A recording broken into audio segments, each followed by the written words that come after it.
اپنی آواز کے بجائے اپنے دلائل کو بلند کیجیے۔ پھول بادل کے گرجنے سے نہیں برسنے سے اگتے ہیں۔ خاموش رہو، صرف خدا ہی تمہارے دل کا بوجھ ہلکا کر سکتا ہے۔ اپنے دل کو اس وقت تک توڑتے رہو جب تک ایک کھل نہ جائے۔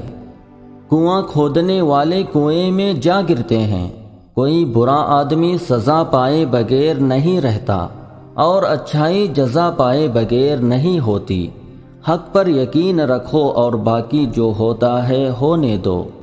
درویشوں کے علاوہ دنیا کے باقی لوگ بچوں کی مانند ہیں جو دنیا کے کھیل میں مگن ہیں۔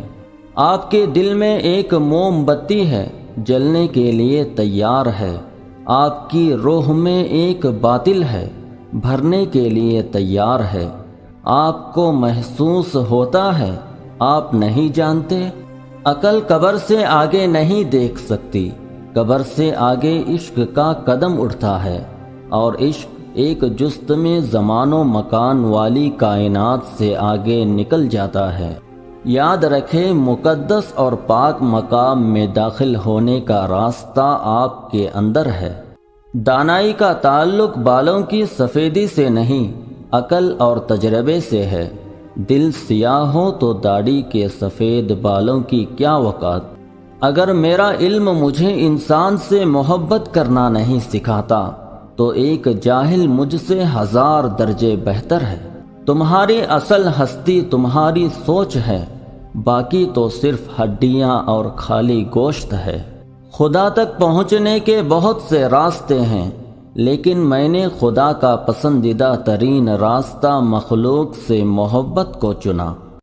کسی نے پوچھا، میرا دل تو بہت چھوٹا ہے اور دنیا کا غم بہت بڑا ہے، اسے میں اپنے دل میں کیسے سما سکتا ہوں؟ کہا، تمہاری آنکھیں بھی تو بہت چھوٹی ہیں، وہ تو ساری دنیا سما لیتی ہیں۔